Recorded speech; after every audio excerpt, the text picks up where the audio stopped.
हुए रेवतक, जिनके घर में एक लड़की पैदा हुई जिसका नाम रेवती रखा गया। सतयुग में पैदा हुई जिसकी द्वापर में शादी हुई, 3 युग कुंवारी रही। जो कन्हैया के बड़े भैया बलराम हैं, उनके साथ में शादी हुई परीक्षित जी रेवती की। बड़े आनंद के साथ में रह रहे। इधर एक दक्षिण दिशा में एक गांव है जिस गांव का नाम है कुंदनपुर, जहाँ के एक राजा हुए भीष्मक, जिनके घर में 5 लड़का थे। भगवान की ऐसी कृपा हुई, इनके घर में एक लड़की का भी जन्म हुआ। और जब लड़की का जन्म हुआ उसी समय पर देव ऋषि बाबा नारद का आना हुआ। नारद जी बोले, महाराज आप बड़े सुंदर से समय पर आए हो, क्यों? हमारे घर में बिटिया हुई है, ऐसा करो आप उसका नामकरण रख दो, हस्त रेखा देख दो, ये भी बता देना उसकी शादी कहाँ पर होगी। तो परीक्षित जी इधर बताया गया है। अब जब राजा की बात सुनी तो नारद जी ने क्या किया, भाभी प्रसाद ले लो।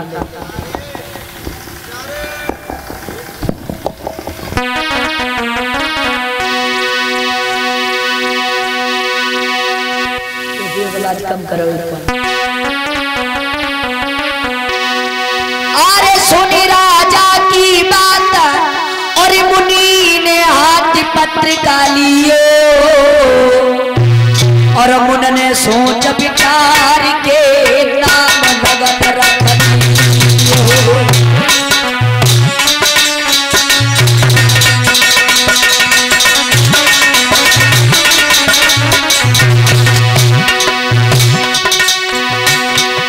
अरे सुन राजा की बात, मुनि ने हाथ पत्रिका लियो, पत्रिका लियो। मुन ने सोच विचार के नाम लगन रख दियो।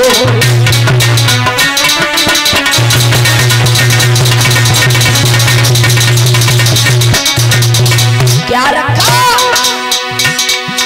अरे रुक्मिणिया को नाम सिद्ध सब काम विपर ने कियो। श्री कृष्ण भगवान रे बताए जाने दियो, पर श्री कृष्ण भगवान रे बताए जाने दियो।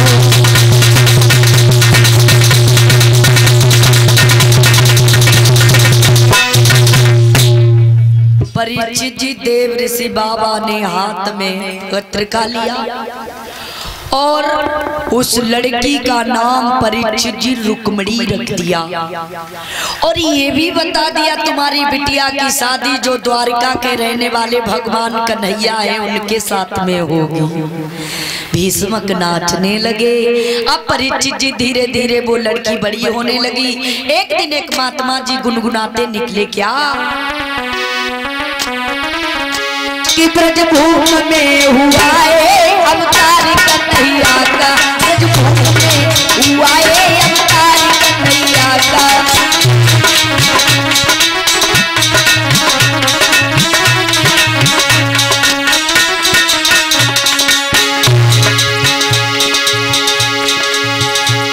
अवतार कन्हैया का, अवतार कन्हैया का, सौभाग्य हो प्रभु को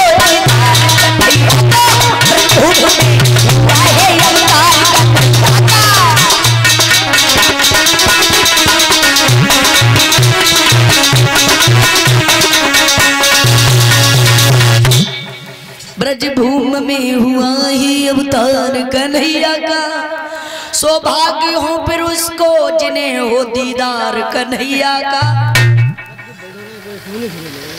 परीक्षित जी रुक्मिणी ने ये सुना जब पंडित जी के मुख से, तो रुक्मिणी अकेली बैठी है और सोच रही मन में,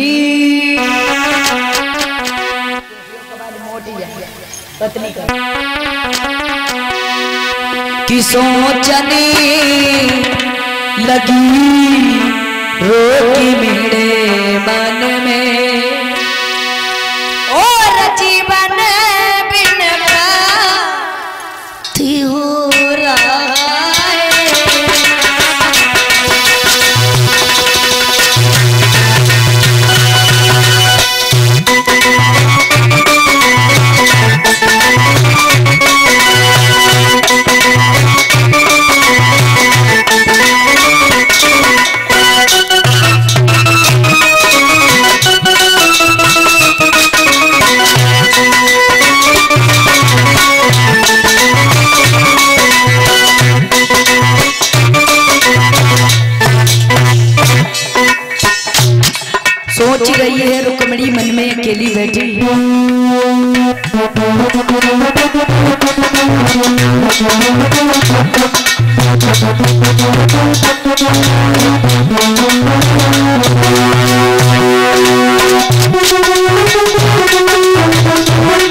सोच रही है रुक्मणी अकेले बैठे मन में।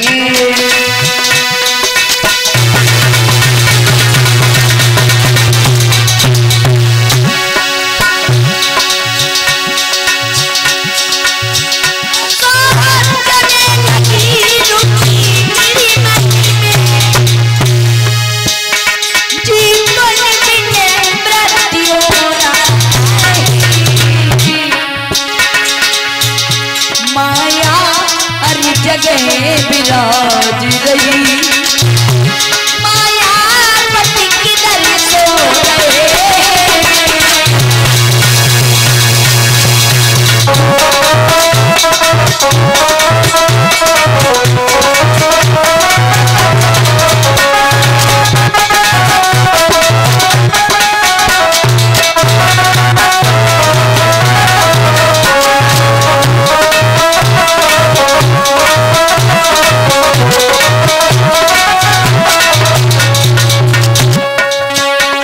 बताया गया परीक्षित जी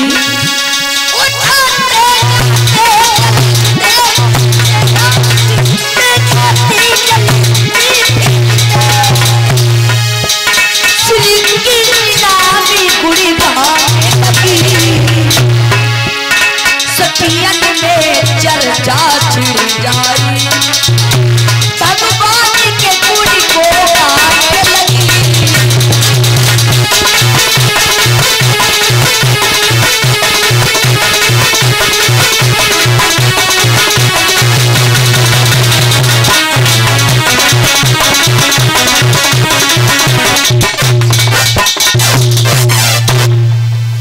रुक्मणी परीक्षित जी सोच रही मन में माया तो इस जगह निवास कर चुकी है लेकिन मायापत किधर सो रहे हैं। रुक्मणी उठते गाते चलते फिरते खाते सोते भगवान के गुणगान गाने लगी। एक दिन रुक्मणी आंगन में बैठी है और खेल खेल रही है गुड्डा गुड़िया का। रुक्मणी की मैया बोली बिटिया क्या कर रही हो? रुक्मणी बोली मैया मैं गुड़िया गुड्डा का खेल खेल रही हूँ, यानी कि गुड्डा की शादी गुड़िया से करवा रही हूँ। उसी समय रुक्मणी के माँ के दिमाग में झटका लगा कि मेरी भी बेटी गुड्डा के लायक हो गई। तो रुक्मणी ने बांदी को बुलाया और कहा मेरी बात सुनो बांदी। अरे बंदिया नहीं बुलाए रानी ने और कह दई बात समझाई और मेरे सजना को टेरो रे मेरी दासी महल में।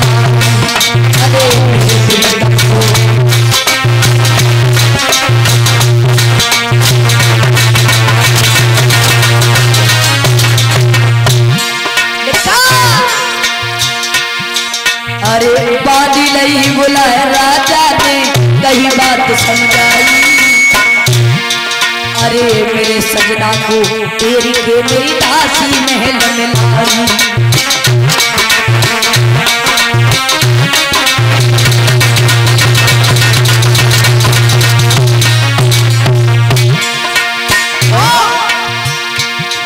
अरे सुन के बानी आज बानी ने संधारी जो लयो सजाई। अरे पहुंच जाए के रंग भवन से लगा से कही नारी। अरे पहुंच जाए जब रंग भवन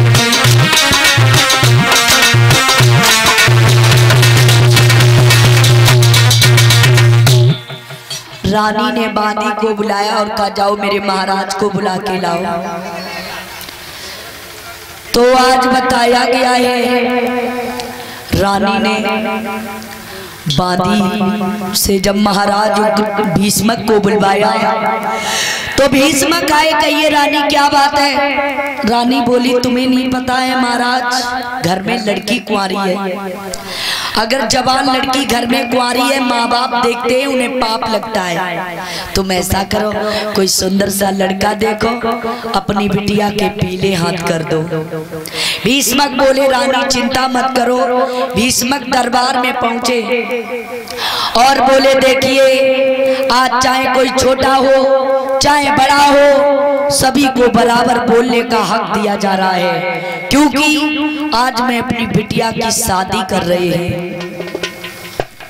तो परीक्षित जी लिखा गया कि दरबार में बारी बारी सो और राजन की नाम गिनाने लगे।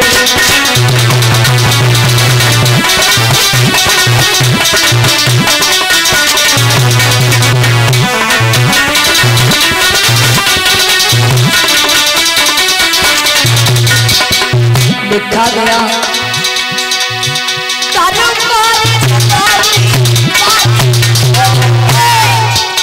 राजन की नाम गिनाने लगी। दूसरी राजा की गुड़ियों की अब कुछ गाने लगे।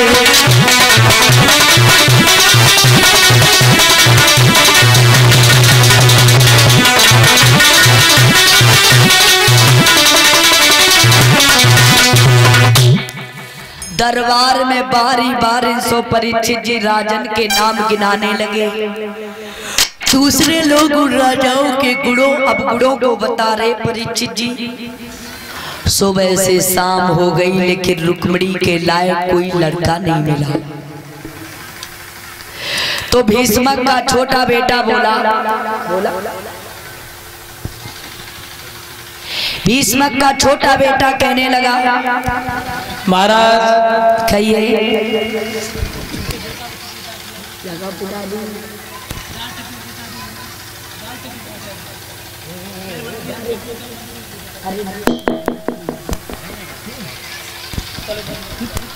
भीष्मक का छोटा बेटा बोला पिताजी हमारी नजर में एक बहुत सुंदर सा लड़का है।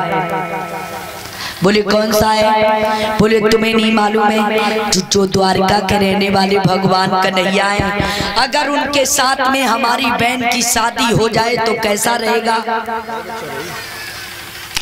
भीष्मक बोले बहुत सुंदर बेटा, तुमने तो मेरे मन की बात ही छीन ली। तब तक भीष्मक का बड़ा बेटा रुकुम बोला पिताजी उस कन्हैया के साथ में और मेरी बहन की बातें कदाप नहीं हो सकता, क्योंकि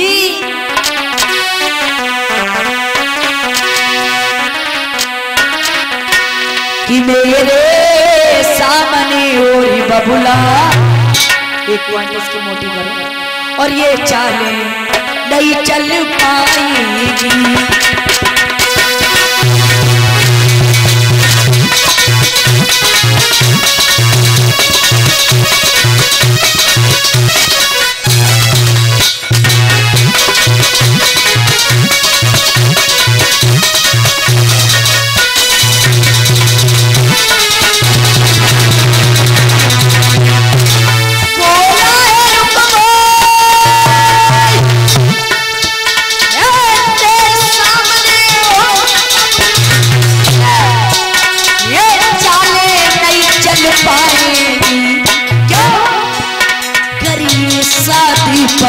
की होगी तो तलवारें चल जाएंगी।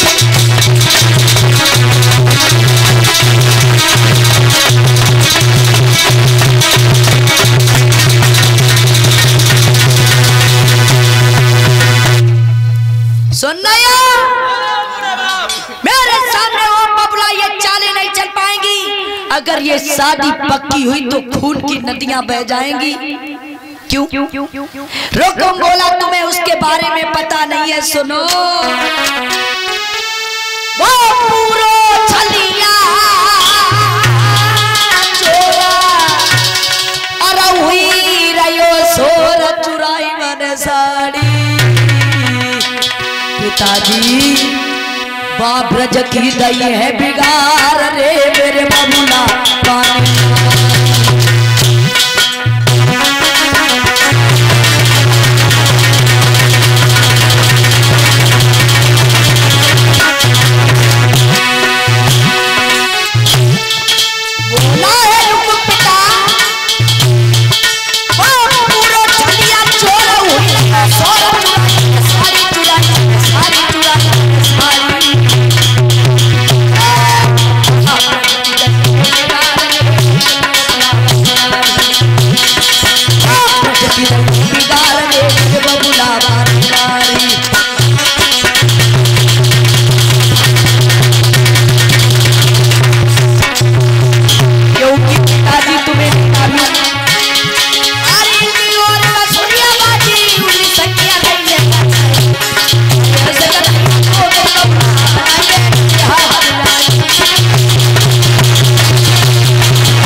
कौशल्या चोर हो रहे हो, सोर चुराई बने साड़ी, बाप रच की दही बिगाड़ मेरे बबुला बाने नारी।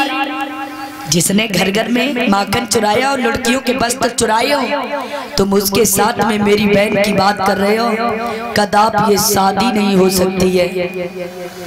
भीष्मक बोले बेटा रुको, अगर तुम्हारी नजर में कोई लड़का हो तो बताओ, चीख क्यों रहे हो, चिल्ला क्यों रहे हो? बूढ़े बाप कहिए, अब खुलेगी तुम्हारी आंखें। बोलो बेटा। मेरी सुनो। हाँ, शादी होगी तो मेरी मर्जी से होगी। तो तुम भी बताओ तुम्हारे नजर में। हाँ, मेरे नजर में एक लड़का है। कौन है? बहुत पैसे वाला है। कौन है? चंदेली का रहने वाला है। क्या नाम है? बहुत दिल वाला है। नाम क्या है? रिश्ते में हमारा साला है। कोई ऐसा करता है अपनी बहन की शादी अपने साले के साथ में करता है? साले के साथ करेंगे। हमने उस दिन बहुत दिन उसने हमसे जीजा कही, अब हम उससे जीजा कहेंगे। वो हमसे जीजा, हमसे जीजा, जी जी जीजा।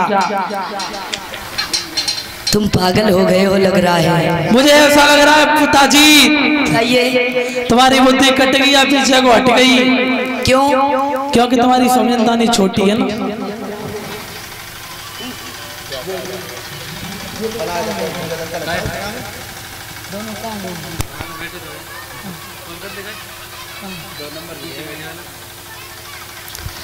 पंडित रवि पंडित यहाँ आ जाओ।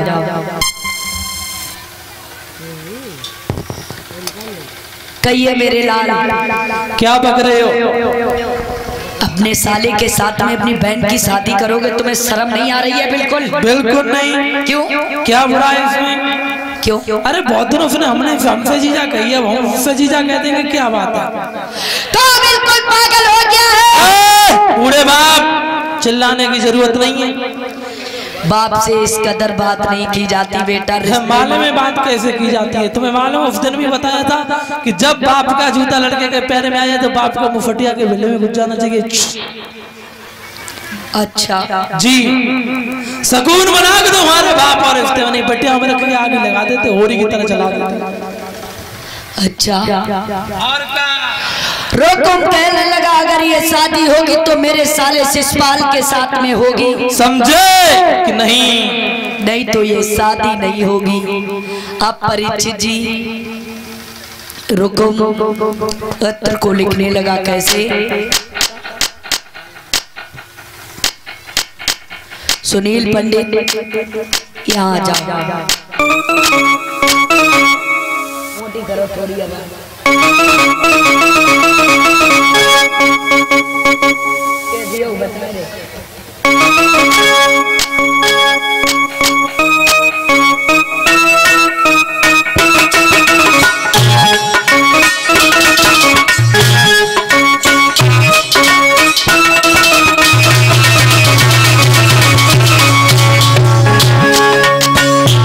एक पाती लिखने लगा।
लिखा है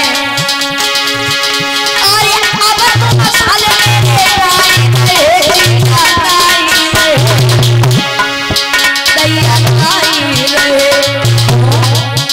हम हूँ सारे बन रहे हैं तुम्हारे।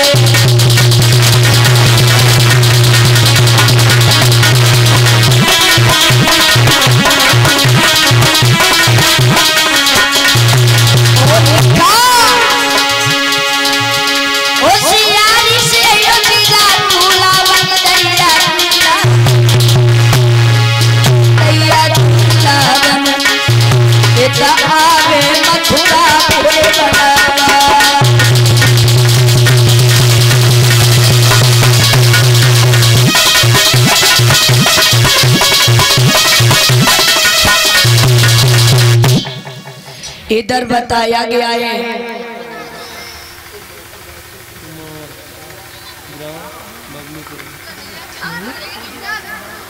और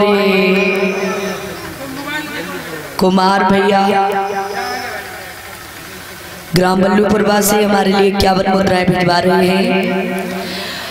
कामना करेंगे भगवान से कि भगवान सदैव सुख शांति प्रदान करते रहें, सभी लोग धर्म और आस्था बनाए रखें। आइए परीक्षित जी 2 बार भगवान का नाम, फिर आगे कथा लेकर के चलेंगे। ठीक है, सभी लोग तालियां बजा के बोलेंगे।